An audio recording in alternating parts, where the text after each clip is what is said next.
everybody, happy Wax on Wednesdays. Today I'm working with just a couple of little boards that I've prepped with some encaustic gesso, and I'm using Dry Decks. It's a spackle that you just get from the hardware store, Home Depot or Lowe's or Ace or your local hardware store, and this is applied pink, and when it dries it turns white, so it's like a dry indicator. It helps let you know when it's dry, when it's turned completely white. And I apply it pretty thick. I'm looking for some fun texture in these and sort of adding the texture before I add the paint. So here I've got just a couple of stencils from Stencil Girl, and all of the supplies are on the blog post today. And I put a little Ziploc over it just so that the dry decks didn't stick to my catalyst wedge and make a big mess. Just a little bit easier there, and peeled it up right away for some fun texture. And a little tip on cleaning these stencils off, I put them directly into a big tub of warm water and the spackle soaked right off. I don't want to pour that spackle down the drain for fear it'll clog the plumbing, and also I want to get it immediately off the stencil so it doesn't dry on there, and it rinsed right off with just some warm water. And depending on the thickness of the layers that you're adding, on this one I'm adding a little bit thinner layer, and I can, as you see, I can drag it right back off and just put it right back into the tub, so I'm not even wasting any. But this is a little bit thinner layer on the second piece, but it depends on how thick your layers are, on how long it's going to take them to dry. And you might just want to do a few of these boards and let them dry overnight. And while the spackle is still wet, you can drag it back off, you can add more textures. It's really kind of fun to play around with. And you'll see on this one, it's a little bit lighter pink when I put it back on because it was starting to dry there, but it's still pliable and still goes back on. You can pretty much play with it until it starts setting up. I would say at least 30 minutes on a thick layer before it really starts to set up where you can't work with it anymore. And I'm just going to go ahead and set these aside until they are completely dry. And the pieces are completely dry. They've dried white and they are ready to paint. I don't want to cover up all this great texture that's been created. So I'm sort of playing around with the layers of paint in a different way, and seeing how I can still bring out these textures without completely covering it up. And I'm using a really limited palette. I have some cerulean blue, some cadmium yellow, and some white and some black, and just sort of playing around with a real limited palette. I'm really concentrating on these textures and how I want to bring them out and enhance them even further.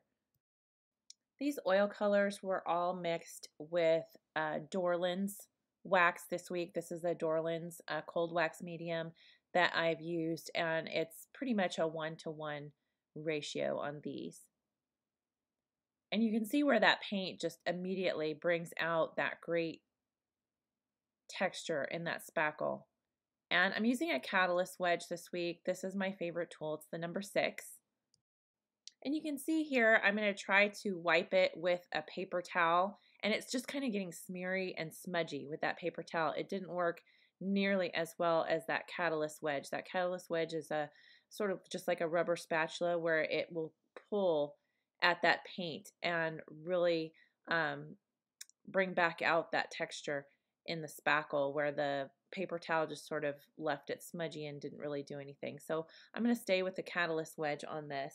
And now I'm going to go ahead and fill in. I've decided that I like that blue, but I want to push it back and sort of put it in the recesses of the painting. So I'm going to push it into all the little nooks and crannies and crevices, and then scrape the blue back up off the raised part of the textures.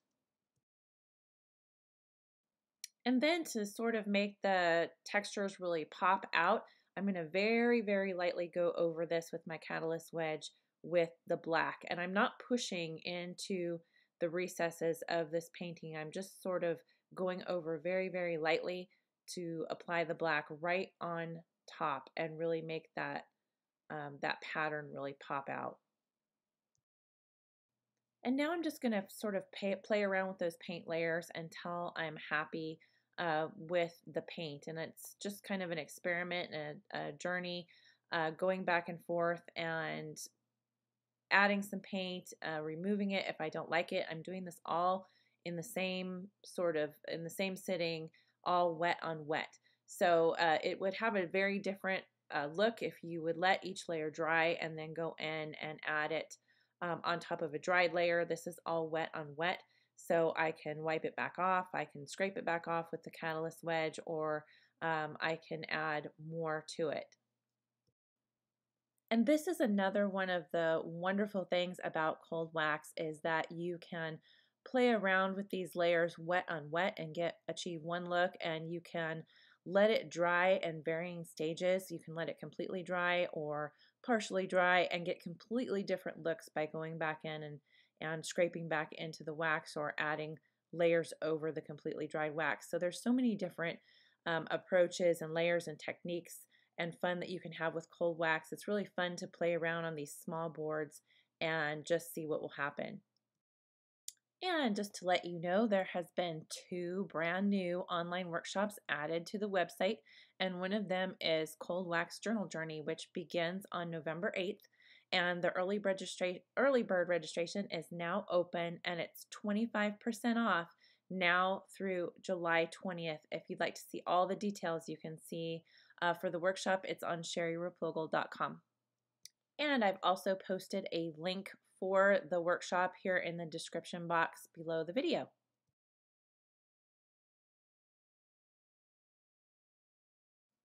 So I am simply at play here, just sort of playing around with ways to enhance and bring out this texture.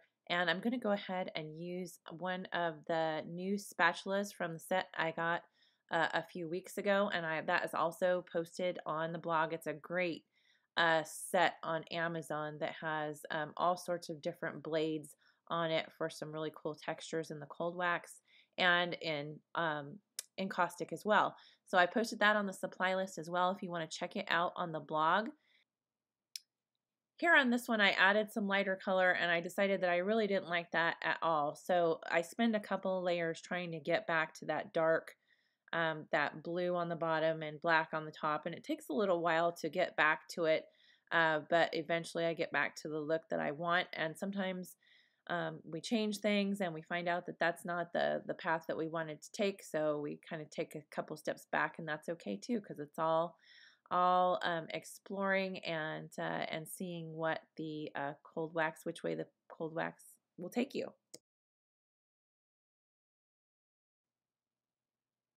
So I finally get back to the layer that the original pattern that I wanted, which is the black over the blue, and I'll probably go ahead and call these pretty much done for now, but I could wait until they were completely dry and go over them with yet another contrasting color to further bring out those patterns in the cold wax.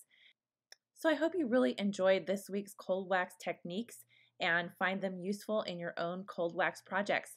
See you next week. Happy Wax on Wednesdays.